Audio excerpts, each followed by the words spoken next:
안녕하세요. 다원에서 물리학원 담당하고 있는 신호성입니다.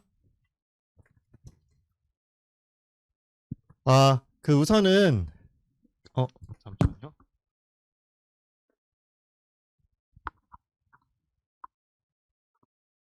제 자료 중에 이렇게 한 장짜리가 제 자료집 중간에 끼어 있거든요.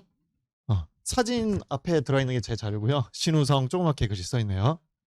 거기에 보시면 한 장짜리 있는데 또 새로운 그 시대를 맞이하여서 새로운 시도를 한번 해보려고 뭐 이렇게 자료가 부실한가 이렇게 좀 염려하실 수 있을 텐데 이 QR을 찍어 보시면은 QR은 찍으실 수 있으시죠? 아, 이제 이건 다 하실 수 있어야 됩니다. 우리가 다 하실 수 있어야 되고 요거에 이제 하나씩 링크가 걸려 있어요. 링크가 걸려 있어가지고 첫 번째 자료는 지금 요 핸드아웃 있죠? 요 핸드아웃을 그대로 PDF로 다운로드 하실 수가 있고요. 두 번째 자료는 작년 기준으로 작년에 제가 수업할 때 사용했던 주간지 11권이 있거든요. 이제 우선 방학 시즌 동안에는 그 중에 한 권을 PDF로 드리는 거예요. 아이들한테 직접 보고 이제 고민하라고. 그래서 그 PDF 파일 다운로드 하셔서 공유만 안 하시면 됩니다. 그리고 세 번째 거는 그 재종반하고 우리 단과 아이들이 작년에 매우 좋아했던 손글씨 해설이라는 게 있어요. 그 서바이벌은 정답만 나오잖아요. 서바이벌이 시대 컨텐츠의 핵심인데 해설지가 없고 걔만 정답만 있어요. 학원 수업을 들어라 이 소리죠. 그래서 근데 이게 우리 남학생들 특히 글씨 못 쓰는 남학생들 같은 경우는 필기를 못 해요. 잘 자기가 뭔 글씨 썼는지도 모르고. 그래서 그거를 지금 마지막 이렇게 한 권의 책으로 이렇게 정리해서 나갑니다. 저 같은 경우는 작년엔 다 줬는데 올해는 서바이벌 시즌 3, 4 다 참석한 친구들한테만 줄 거예요. 이게 좀 중요한 자료여서. 그래서 혹시 보시면 알겠지만 이건 이제 앞에 돌리면서 한번 봐보세요. 맨 뒤에 쪽 보시면은 그 손으로 쓴 글씨를 다 변환해가지고 디자이너가 작업한 것처럼 되게 깔끔하게 그 수업 시간 판서를 그대로 책에 옮겨 놓는 거예요. 물론 지금 책 못 보시고 있는 지금 라이브로 듣고 계신 부모님들도 세 번째 거 이렇게 QR 스캔해가지고 파일 다운로드 하시면 한 회차 자료를 PDF로 올려드렸습니다. 그리고 마지막에 4번은 올해 대학 수학 능력 시험 있죠? 그 문제에 대한 손글씨 해설을 똑같은 방식으로 해서 역시 PDF로 파일을 만들어서 올려드렸어요. 우리 아이들이 제가 올려드린 4번 자료처럼 올해 수능을 풀었다라면 수업을 안 들어도 됩니다. 그러면 그냥 그 상태로 시험에 들어가도 뭐 시간 한 10분씩 남기면서 풀 수 있는 그런 스킬과 실력을 갖추고 있다고 생각하시면 돼요. 그래서 오늘 이제 저하고 이제 그 다운로드 있다가 하나하나 집에 가서 하셔도 좋고요. 이제 오늘 저하고 같이 알아보려고 하는 거는 우선 첫 번째는 저 앞에 서 있는 저 사람이 누구인가. 제가 수능엔 잘 알려져 있지 않은 강사거든요. 올해 처음 단과를 23년도에 진행을 했습니다. 저 같은 경우는 피트하고 미트 여기 보시면 피트하고 미트 의전하고 약대 있죠. 그 시험에서 이제 15년간 1타 강사를 했던 강사고요. 그래서 이제 재작년 말부터 해서 수능의 반수험부터 시작해서 올해 이제 3년 차가 되는 겁니다. 이제 2년 차죠, 사실은 정확히는. 그래서 그런 강사이기 때문에 제가 어머님 아버님들에게 이제 저를 어느 정도 어필하는 시간도 가져야 될 것 같고요. 그다음에 제일 중요한 건 수업을 어떤 걸 들어야 되는가. 이런 거 이제 궁금해서 오셨을 거고, 또 수업은 어떻게 진행되는가. 그리고 수학능력 시험이 올해 정부하고 교육부의 방침에 따라서 되게 다양한 변화가 있는 것처럼 보이잖아요.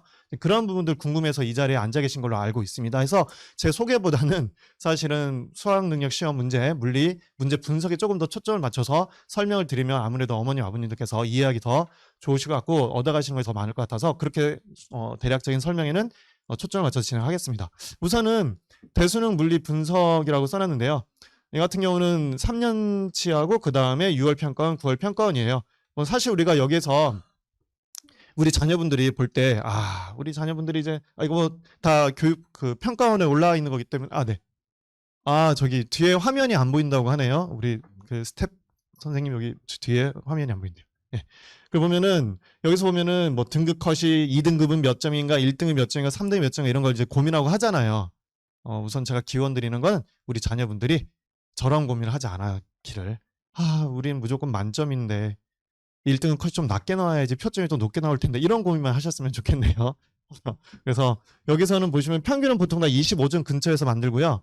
표준 편차는 12점 정도에서 만들게 되어 있습니다. 올해 수능 같은 경우는 작년 수능보다 평균이 높아졌고 표준 편차도 높아졌죠.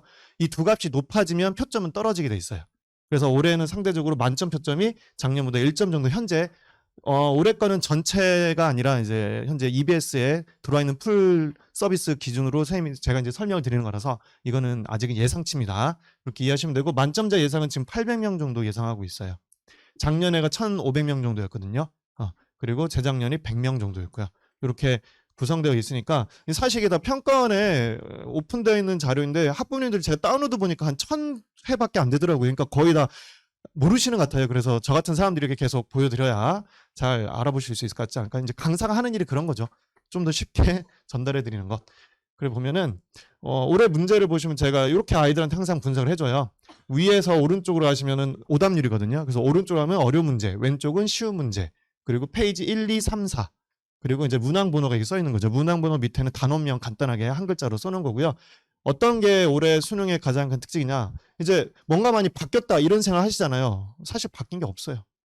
문항 내용 자체로는 바뀐 게 없습니다. 결론적으로는 간단하게. 그래서 기존에 공부하던 대로 공부를 잘했으면 성적은 그대로 잘 나오게 되어 있고요. 단지 문항 배치가 상당히 많이 바뀌었어요. 문항 배치를 보면 재밌는 게 1페이지 6문제, 2페이지 4문제. 9월 평가원은요. 5 이렇게 배치했었어요. 그래서 난이도를 고르게 분포시키려고 하는구나 이랬는데 이번 수능에서는 1페이지 6문제 몰아주고 2페이지에 다 뭐라고 써 있어요? 다 역항을 냈어요. 2페이지에 다 역학을 낸 건 처음이에요. 그리고 4문제만 냈죠. 문항수가 적다는 말은 문장이 길다는 걸 의미해요. 문장이 길다는 것은 융합형을 의미해요. 한 가지 단일 개념을 낸 게 아니라 여러 개의 개념을 같이 냈다는 소리죠. 그리고 2페이지 문항인데 정답률, 오답률 2인 문항이 있네요. 10번 문항인데 두 번째로 어렵다는 이야기예요. 정답률이 30%가 안 되거든요. 어떤 의미일까요? 아이들이 시험지를 풀 때 2페이지까지 보통은 잘 푸는 친구들이 7분, 8분 걸려요. 그런데 요 마지막 문제 풀면서 멘붕이 왔겠죠. 뭐지 난 지금 2페이지인데 뭐하고 있는 거지? 4페이지에 20번인가? 이런 생각이 드는 느낌으로. 물론 이따가 문항을 정확히 보겠지만 어렵지 않습니다. 사실은. 공부를 열심히 했다라면. 그리고 4페이지에 보시면은 역학, 전작이 이렇게 구성이 돼 있어요. 이게 원래 보통의 킬러 문항 구성, 킬러란 단어 써도 될까요? 아니면 어려운 문항이라고 바꾸도록 하겠습니다. 어려운 문항 이제 또 이렇게 조심해야 되기 때문에 어려운 문항 이렇게 4개가 배치가 됐는데 보시면 이제 자기장이나 전기장 여긴 전작이 유도예요. 원래는 전기력하고 자기장이 4페이지 들어갔었는데 전기력 문항이 앞으로 빠지고요. 요 3페이지로 빠지고 전작이 유도 예상했던 거예요. 우린 사실 다 전작 유도가 4페이지에 들어갈 거다라고 예상은 됐었고요. 이렇게 문항 구성이 이루어졌습니다. 이런 것들을요. 아이들하고 항상 3월, 6월, 9월, 4월 뭐 중요한 시험들이 있죠. 3월은 첫 시험이라서 중요하고 그다음에 6월, 9월 이럴 때는 같이 분석을 하면서 예상을 하게 되어 있습니다. 예상한 대로 공부했다라면 성적은 다 잘 나올 수 있는 문제였어요. 그래서 이제 수능이 고난도 문항, 어려운 문항을 소위 말하는 그 이상한 문항들을 빼고서도 변별을 갖출 것이냐. 첫 번째는 물리에는 해당이 없었습니다. 물리에는 해당이 없었고 두 번째는 오히려 제가 볼 땐 올해 20번이 약간 정부에서 말했던 고난도 문항에 해당합니다. 이따 왜 그런지 이유를 설명드릴 거고요. 변별력을 확보하는 방법은 상당히 많아요. 제가 그래도 물리교육과 대학원에서 석사학위를 받고 박사 수료를 한 상태였기 때문에 그 당시에 문항 연구라든지 소위 지금 말하는 탐구 교과서 같은 거 있죠. 그런 것들을 저희 연구실에서 다 만들었거든요. 사실은. 그러면서 문항 평가, 교육 평가에 대해서 고민을 좀 많이 했었기 때문에 변별력을 어떻게 갖추는지 사실은 잘 알고 있습니다. 그런 부분들을 꼭 심화 교육과정을 벗어나는 내용이 아니다 하더라도 확보할 수 있는 방법은 많이 있어요. 뭐 이런 거 찍어 가셔도 좋습니다, 사실은. 그래서 수업 시간에 이런 부분들을 좀 강조해서 설명을 하기도 하고요. 서바이벌 같이 실전목에서 풀 때 특히 아이들한테 이제 이런 부분들을 강조해줘요. 아이들이 잘 모르거든요. 그냥 선생님이 수업하니까 듣고 하는 거죠. 근데 계속 의식적으로 계속 어떤 용어들을 표현하면서 강조하는데 예를 들어서 역배점 보이시죠? 이번에 20번이 정답률이 제일 낮은데 2점 문항이에요. 그건 출제자가 무슨 의도를 한 거냐면 48점을 이제 등급화돼서 혹시 그 나뉠 수도 있으니까 48점을 만들어 놓겠다라는 의도의 문항이거든요. 원래는 3점 줘야 되는데 역배점이란 게 이제 그런 의미입니다. 50점부터 순차적으로 서열을 나누기 위해서 그 만들어내는 배점 방식이고요. 이제 다양한 것들이 있는데 이건 이제 나중에 이제 우리 아이들이 저를 통해서 배우게 될 거고요. 문항을 한번 볼게요. 몇 개만. 20번 오답률 1위예요. 오답률 1위인데 사실 이게 오답률 1위 정도 문제인지 모르겠어요. 제가 볼 때는 어렵진 않으니까. 근데 아이들 볼 때는 상당히 어려웠습니다. 왜 어렵냐면 첫 번째 교육과정하고 이제 2차 방정식을 이용해서 풀이하는 풀이법 첫 번째가 이렇게 돼요. 그 손글씨에서 4번 QR코드 스캔하시면 이 파일이 있는 겁니다. 이렇게 이제 아예 통으로 이렇게 돼 있는데 보시면 별로 어려워 보이지 않죠. 충돌해서의 운동에너지 보존식이 우리가 알파벳은 아니까요. 이 정도 덧셈 뺄셈이잖아요. 덧셈 뺄셈. 그리고 충돌해서 운동량 보자. 여기에서 어려워져요. 우리가 솔직히 여기 관심은 없죠. 근데 루트가 들어가고 저걸 제곱해서 2차 방정식을 만든 다음에 인수분을 해서 풀어야 되는 문제였어요. 그래서 수학을 잘 하더라도 구몬 수학 이런 걸 열심히 암산 연습했어도 계산하느라고 되게 불편하게 느끼는 문제가 됩니다. 이게 교육과정을 이용한 풀이에요. 우선 학생들이 2차 방정식을 매우 싫어합니다. 상당히 매우 싫어해요. 제가 올해 첫 수업할 때 2차 방정식 문제를 하나 이렇게 풀어줬거든요. 그랬더니 어떤 학생이 호기로운 학생이 선생님 수능엔 2차 방정식이 안 나와요. 딱 이러는 거예요. 그래서 저도 당황했죠. 그런가? 이상하네. 내가 분석했을 땐 분명히 2차 방정식 교육과정이 다 있고 한데 그 친구가 되게 호기롭게 얘기해서 근데 그러고 나서 2주일 후에 3월 교육청 모의고사에 2차 방정식이 나왔어요. 2차 방정식은 올해 낼 수 있었는데 여기서 2차 방정식이 나왔죠. 정확히. 생각보다 이제 수학적으로도 들어간다는 것. 그리고 정답률 보세요. 16, 26, 18, 24, 16. 로또죠, 로또. 랜덤으로 지금 한 거잖아요. 랜덤으로 푼 거밖에 답은 2번입니다. 답은 2번이고요. 근데 이걸 또 잘하는 친구들 중에는 어떻게 푸는지 아세요? 이게 20번인데 19번까지 정답 개수를 세고 찍어요. 근데 올해 정확히 1, 2, 3, 4가 다 4개씩 나왔습니다. 그래서 제 제자 중에도 19번까지 자기가 풀고 20번을 얘를 찍었는데 맞아요. 중요한 건 그 친구가요. 자, 20번이 안 풀렸대요. 자기는 잘 맨 처음에. 그런데 다시 계산할 수 있잖아요. 계산은 문제니까. 다시 계산할 수 있는데 차라리 난 이걸 버리고 앞에 1, 2, 3페이지를 검토하겠어 해서 2개를 고쳤어요. 이 친구는 복받은 아이예요. 그래서 앞에 2개를 고치고 그 다음에 그 2개를 고치고 나니까 정답 개수가 2번에 하나가 비는 거예요. 그래서 찍었어요. 그래서 만점이에요. 그런데요, 이게요. 생각보다 최상위권 아이들이 이런 케이스가 상당히 많습니다. 왜냐면 이 아이들은요. 한 문제 정도 모를 때가 있거든요. 그럼 19개 세면 개수가 나오잖아. 그럼 이게 찍잖아요. 근데 평가원이 대부분 이렇게 내주거든요. 실제로. 되게 중요한 건데요. 중요한 건 이건 우리 아이가 한 개 틀릴 때 실력을 갖췄을 때 쓸 수 있는 방법이라서 우선 실력을 올리는 게 중요하겠죠. 근데 이제 그 풀이법 두 번째 풀이가 있어요. 심화지식하고 1차 방정식을 이용하는 거예요. 심화지식이라고 해봤자 이전 교육과정에는 있었는데 이번 교육과정에 빠졌던 거예요. 근데 그걸 저는 가르쳐요. 최상위권 아이들한테는. 어렵지 않기 때문에. 아까보다는 식이 훨씬 간편해졌죠. 아까는 2차식이 난무했고 근호가 있었는데 여기는 그냥 비례식 3개를 연립하면 답이 나오는 거예요. 그래서 이런 방식을 결과적으로 대치동 아이들이 배우고 있다고 생각하시면 돼요. 그래서 실력 차이가 난다고 보시면 되겠죠.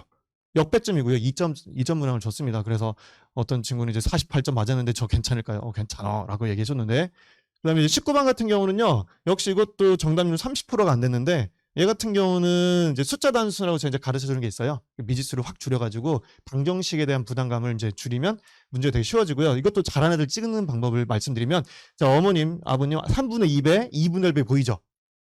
그럼 여기서 4분의 9, 2분의 3 이런 거 어때요? 되게 매력적이죠? 이게 못하는 아이들이 찍는 방법. 당연히 고난도면요. 여기 있는 숫자를 그냥 단순하게 나눗셈이나 덧셈에서 나오는 답은 답이 아니에요. 오히려. 그래서 똑똑한 애들은요. 1번, 2번, 5번을 피해요. 2, 3의 배수관계 있는 것들을. 그러면 3번, 4번 중에 찍겠죠. 오히려. 답은 4번입니다. 그런 것들이 어찌 보면 뭐냐면 오히려 낚으려고 하는 거를 한 번 더 생각해서 피해가는 거죠. 저 선생님 지금 물리는 얘기 안 하고 이상한 얘기 하네. 그렇죠? 근데 이런 실전력이 있어야 실전에 강해지는 겁니다. 사실은. 그래서 얘 같은 경우는 A, B 두 물체인데 밑에 있는 물체 B만 분석해도요. 7이 나와요. 7은 소수잖아요. 소수의 특징은 안 나눠지잖아요. 그럼 답은 7이 있는 게 답이에요. 근데 답에 게다가 VB분의 VA니까 분모에 7이 있는 게 4번밖에 없어요. 출제자가 참 착하죠. 이걸 서바이벌에 내면 서바이벌은요. 다 분모를 7로 만듭니다. 못 찍게 하려고 훈련시키려고. 그런데 수능은 이렇게 내줘요. 얼마나 고마워요. 18번이요. 딱 봐도 이상한 문제죠. 이제까지는요. 직선도선이 다 이렇게 반듯반듯하게 또는 수직으로 교차하게 문제를 내는데 이건 지금 뭔가 도시개발이 안 돼 있는 시골 길가처에 이상한 교차로가 만들어지단 말이죠. 이건 좀 어려웠어요. 정답률 역시 29%. 이게 사실 오답률 3인데 얘 같은 경우에는 하지만 보면 풀이는 그렇게 많진 않죠. 그리고 아이들이 풀 수 있는 게 이미 나왔던 거예요. 어디에? 이게 수능 특강 문제예요. 똑같아요. 정말로. 그냥 숫자만 조금 바꿔서 계산을 다시 하시오 한 거예요. 그래서요. 수능 특강 수능 완성은 매우 중요한 교재가 됐습니다. 물론 예전에도 중요했지만.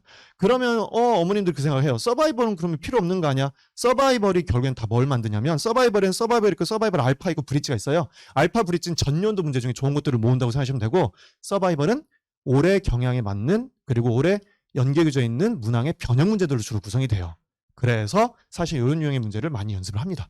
어쨌든 수능 특강이 제일 중요합니다. 학원을 다니지 않게 하겠다. 그러면 수능 특강 수능 완성을 열심히 공부시키세요. 그럼 됩니다. 그리고요. 그러다 보니까 이제 사실은 저도 대치동에서 수업을 하면서 약간 죄책감이 든 게 뭐냐면 이게 우리나라에 문제점 있는 건 맞다. 진짜 여기서 좋은 선생님들이 수업 듣는 아이들은 되게 유리하고 그렇지 않은 친구들은 불리하구나 하는 생각이 많이 들어서 좀 그렇습니다. 근데 어쩔 수 없잖아요. 이게 경제 논리가 있으니까 최상위 집단의 그 비법을 전수를 하는 게 어쩔 수 없는 강사의 사명이죠. 숙명이고 돈을 벌기 위해서. 그죠? 그 어쩔 수 없는 일 같고요. 여기서 보면 재종반을 보시면 재종반은 상당히 잘하는 친구들이 모여 있잖아요. 제가 이제 대치동 재종반을 전부 다 맡았거든요. 올해. 시대 대치동에 있는 재종반을 나온 친구면 제 제자입니다. 그런데 보면 6월 평균이 45점, 9월 평균이 46점 정도 돼요. 평가 모의고사 만점자가 25%, 40%. 만점자 전국 만점자의 한 4분의 1에서 5분의 1 정도가 시대인재에 있습니다. 대치동에만 얘기 말씀드린 거고요. 그리고 이제 여기 보시면 11월 건 아직 안 나와서 9월 거 보면 전국 정답률이 27%, 재종반 83%. 완전 차이가 심하다는 걸 알 수 있죠. 재종반이 제일 낮은 정답률이 78%예요. 문항별로 제일 어려운 문항에 대한 정답률이. 그러면 좀 샘나지 않나요? 또는 좀 하고 싶지 않나요? 이 방법이 무엇인지 그 방법을 알려드리는 건데 에이 걔네들은 원래 똑똑한 아이들이잖아요. 이런 얘기를 말씀을 하세요. 제가 갖고 있는 객관적 수치 서울대 IQ 평균 90년대 서울대가 의대보다 좀 좋았을 때 말씀드립니다. 그때 평균은 얼마일까요? 그냥 말씀하시면 돼요. 120. 서운하네요 좀. 자, IQ 전체 일반인 평균 100인데 서울대 IQ 평균은 얼마였을 것 같아요? 137. 누구세요? 틀렸어요. 그냥 네. 평균은 109입니다. 109. 절대 높지 않아요. 그냥 일반인이에요. 어찌 보면 일반인 중에 조금 똘똘하다 이 정도 듣는. 그러니까 결과적으로 뭐냐면 잘하는 아이들은요. 다른 이유가 있는 겁니다. 다른 이유가 있는 거예요. 물론 제 IQ는 조금 높아요. 그래서 수업을 하고 있긴 한데 자 보면은 그래서 보면 이제 풀이비법 전수를 한다는 게 뭐냐면은 이것도 수능 모의고사거든요. 모의고사인데 풀이가 이것도 23% 나오는 문제인데요. 예를 들어 이렇게 막 연립을 많이 해야 돼요. 근데 저걸 만약에 이렇게 두 줄로 끝낼 수 있다라면 어떨까요? 되게 쉬운 문제가 되겠죠. 네. 이런 게 결과적으로 아이들이 배우는 건데 제일 간단한 테스터는 이거예요. 우리 아이들은 내신 공부를 하면서 재료를 이미 공부했습니다. 공식, 풀이법 어느 정도 배웠어요. 그죠? 그리고 요 대치동 근처 고등학교들은 수능 문제를 많이 풀죠. 그 실제 내신 문제에서. 그럼 그 아이들에게 한번 수능 문제 풀라고 해보세요. 올해 수능 문제 풀라고 하고 제 손글씨 해설을 보여드리세요. 그냥. 너가 비교했을 때 배울 게 있니? 이렇게. 그럼 돼요. 간단해요. 중요한 건 뭐냐? 재료는 다 갖추고 있거든요. 근데 요리를 잘 못해. 닭볶음탕 어떻게 하죠? 그죠? 우리에겐 밀키트가 있으니까. 저는 제가 요리하는 걸 좋아해요. 쉬는 시즌에는 뭐 닭볶음탕이야 뭐 제육볶음하고 베이스가 똑같습니다. 거의. 그냥 고기에 따라 다른 것 뿐이에요. 그런데 어쨌든 바로 강사가 해야 될 건요. 우리 아이들이 현재 내신 준비하면서 갖추고 있는 재료 그리고 뭔가 봤던 요리법, 책으로 봤던 요리법을 실제로 장인이 요리사가 보여주는 거예요. 이렇게 하지, 이렇게 하지. 그걸 보면 아이들이 할 수 있는 거네. 사람이 할 수 있는 거네. 이런 생각을 하기 시작합니다. 그래서 그 요리사의 전수가 일어나는 거예요. 그럼 어떤 것들이 있느냐? 올해 수능으로 봐볼까요? 올해 수능 10번 같은 경우는요. 지금 송글씨 보시면 뭐 이만큼 숫자 몇 개 띡띡 쓰면 풀리는 거거든요. 근데 정답률은 30%가 안 됩니다. 역시. 정답 오답률 2이거든요. 이게. 어렵지만 전형적인. 그래서 뭐라고 하냐면 저는 숙련형 문제라고 해요. 훈련이 잘 되면 잘 푸는 문제. 이런 게 카르텔이에요. 이런 게 사실은 문제가 있는 거야. 이런 게 문제. 이건 사실은 사라져야 되는 문제 유형인데 어쩔 수 없이 이게 바로 시간을 많이 투자하고 반복 연습하는 친구들이 잘 푸는 문제예요. 재종반 애들은 이거 정답률 80%가 넘습니다. 이런 문항에 대해서 오히려 잘해요. 재종반 애들은 이런 건 찍는 건데 어떻게 하면 되냐면요. 이것도 오답률 6이거든요. 그런데 기억은 되게 쉬워요. 엄청 쉬워요. 근데 니은 디귿이요. 계산을 좀 해야 돼요. 근데 그 계산을 안 할 수 있는 게 뭐냐면 니은이 맞으면 디귿이 맞아요. 이런 거 본인들도 해보셨죠? 학창 시절에. 그래서 이런 것들을 생각할 여유가 있어야 되는 거야 아이가. 그럼 되게 쉬운 문제로 바뀝니다. 그래서 니은 디귿은 같이 다녀야 되거든요. 같이 맞거나 같이 틀려야 되는데 니은 디귿 따로 다니는 거에 찍은 아이들 있죠. 문제가 있는 거예요. 이런 생각 자체를 안 하는 거예요. 그냥 아무 생각 없이 푸는 거죠. 그 최상위 아이들은요. 1페이지는 읽지도 않아요. 문제를. 선택지만 읽어요. 선택지만 읽으면서 중성자? 헬륨 중성자겠죠. 당연히. 이거 부등호야지. 왜 등호야? 이런 식으로. 무슨 말인지 모르겠죠. 그러니까 이런 것들을 배워가는 거예요. 다른 게 아니라. 이걸 차근차근 읽어가지고 반응식을 완성하고 있고 무슨 개수를 일치시키고 이런 거 안 합니다.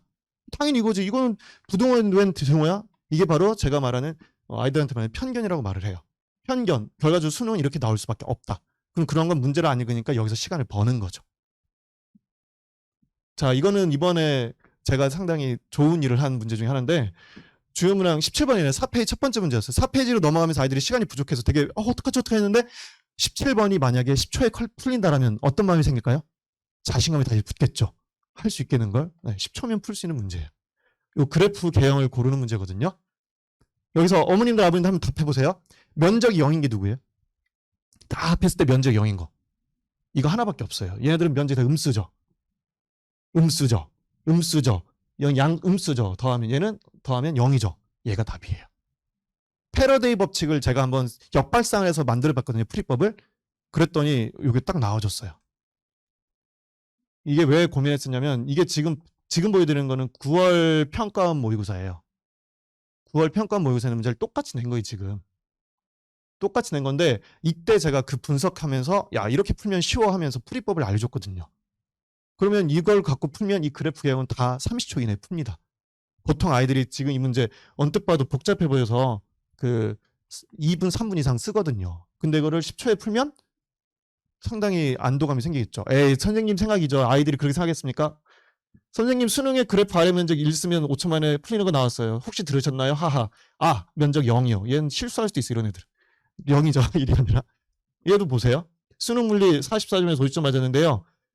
중요한 말이 이거예요. 솔직히 시간이 많이 남지 않았는데 다 풀 수 있었던 건 17번 자기장 문제에서 알려준 적분값을 판단하기가 정말로 시간 절약하는 데 큰 도움이 됐습니다. 이게 되게 중요한 그 포인트죠. 그러니까 이런 게 결과적으로 선생님들이 해주는 행동이에요. 우리 아이들이 2-3개 정도에서 남들에 비해서 시간을 벌 수 있게 해주면 얼마나 유리합니까? 30분인데. 그중에 30분에 3-4분 엄청나게 큰 겁니다.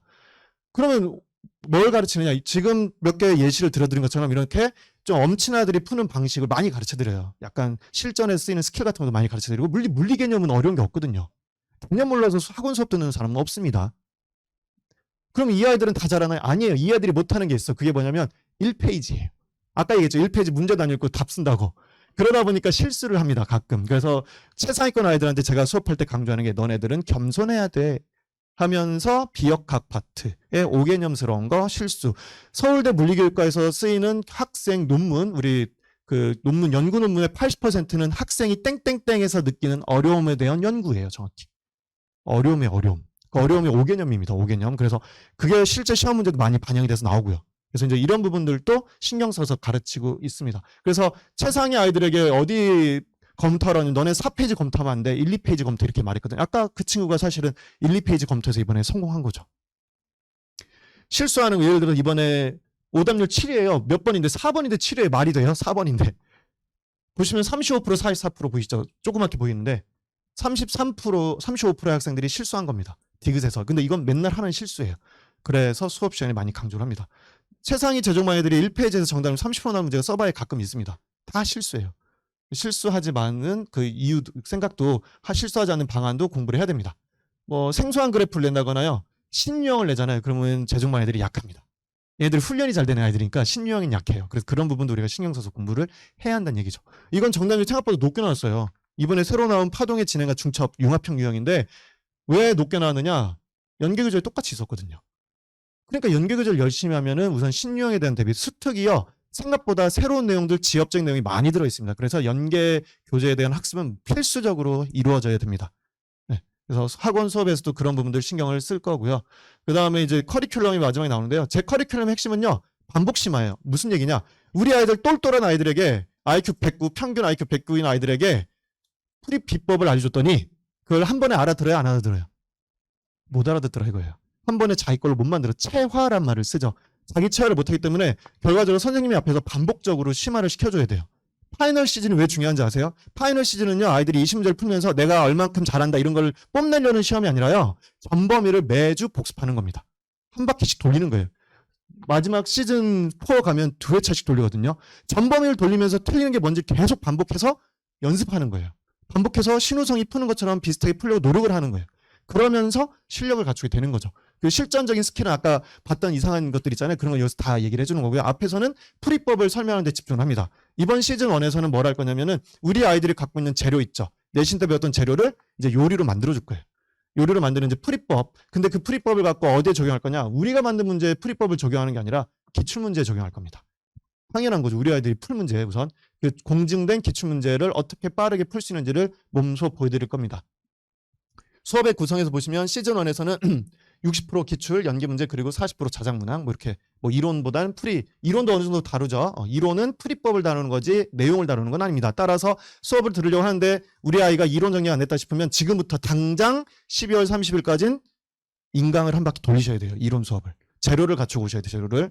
그리고 수업 외에도 테스트는 매 당연한 거죠. 당연한 거 다른 분들 다 선생님들 하시는 거죠. 테스트는 왜 볼까요? 부모님이 희노애락을 위해서 아이고 우리 아이가 이번에 1등 했네 이러면서 이제 하트도 보내세요. 제가 문자 보내면 어머니께서 신나셔가지고 하트도 보내고 그러시는데 어느 날은 이제는 분노하고요 아이한테 그죠? 내가 너한테 드린 돈이 얼만데 뭐 이러면서 이제 분노도 하실 거 아니에요. 아 부모님을 위해서 테스트를 보는 게 전혀 아닙니다 사실은. 네, 학생과 선생님을 위해서 테스트를 보는 게 학생들 보시면 아이들한테 이런 거 오답률 다 알려주거든요. 그러면 정답은 얘인데 오답 30% 똑같은 비율로 오답을 선택하잖아요. 너가 너 혼자 이러는 게 아니야. 꽤 많은 집단적 특성이야. 그러니까 고쳐야 돼. 이런 식으로 이제 그 피드백을 주는 거죠. 그리고 저 같은 경우는 아 내가 잘못 가르쳤구나. 이걸 다 틀릴 줄이야. 이런 식으로 해서 피드백을 얻고서 그 다음 수업에 반영을 하게 되겠죠. 그럼에도 불구하고 워낙에 대형 수업을 하게 되잖아요. 선생님들이 대부분 다 대치동은. 그러다 보니까 학생들 계층이 나눠져 있습니다. 그 계층을 결과적으로 수업에서 다 맞춰줄 수는 없기 때문에 과제를 이용해서 그런 부분들을 좀씩 클리닉을 하게 되어 있는데요. 그리고 보면은 과제 같은 경우에 이번에도 개념, 기본, 기출, 발전 이런 식으로 단계별로 나갈 거예요. 그중에 이제 기출이겠죠 말 그대로. 그래서 방학 동안에 좀 문제를 많이 풀게 될 겁니다. 방학 동안에는 이때 잘 잡아놔야 학기 중엔 그렇게 많이 문제를 못 풀기 때문에 이런 식으로 진행될 거고요. 발전 문제로는 제 자작 문항이 들어요. 자작 문항은 제 혼자 다 어디에 의뢰한 게 없습니다. 제가 15년간 피트하고 그 의전 수업하면서도 외부의 문제를 외주 준 적이 한 번도 없습니다. 제가 다 만들었고요. 제 수업의 강점 중에 하나가 콘텐츠였어요. 피트하고 MD 때. 우성쌤 문제는 너무 좋아 이런 식으로. 이번에도 만들었어요. 이번에도 만들었는데 23년도에 만들었는데 몇 개 만들었을까요? 왜냐면 제가 그림도 그리거든요. 제가 그림이에요. 그 아이패드를 이용해서 그림도 그립니다. 박수 주셔서 감사드립니다. 아이패드로 그림을 그린 이유는 딴 게 아니라요. 새로운 요인이 나왔을 때 빠르게 적응할 수 있게 하기 위해서 디자인한테 언제 받아요? 그냥 제가 그리고 말지. 물리 그리면 어려운 건 없어요 별로. 제일 잘 그린 것만 골라놓은 겁니다. 다 선이야 보통은 도형하고. 선생님 그럼 그림까지 그리다 보면 별로 문제 못 만들겠네. 작년 기준 1030개 만들었네요. 저 중에 역학이 600개. 역학 600개라는 소리는요. 킬러 문항 기준, 고난도 어려운 문항 기준으로 5개 정도씩 모의고사에 들어간다고 치면은 120회 분량입니다. 다른 선생님들의. 뭐 굳이 필요 없는 문제 만들 필요는 없잖아요. 쉬운 문제들은. 이렇게 돼 있고. 그 다음에 아까 말씀드린 손글씨 해설이 서바이벌 때 이런 식으로 나가요. 좀 확대해서 보면은, 그 QR코드 세 번째 거 다운로드 하시면은 보실 수 있습니다. 그 손글씨 해설은 아이들에게 복습할 때 아주 좋은 자료로 지금 각광받고 있고요. 제가 처음 시도한 것 같아요. 이렇게 아이 디자인에서 나온 건. 그리고 이렇게 그 최종반 평균과 표준 편차와 만점자를 알려줘. 일부러 자극받으라고. 우리 아이들에게 자극받으라고 알려주고 문항 특성들도 다 분석하고요. 이거 말고 아예 어머님들께 나가는 문자가 한 2,000자 정도로 정리해서 나가요. 그 회 분석이. 그거를 우리 아이들에게도 전달합니다. 어머님들이.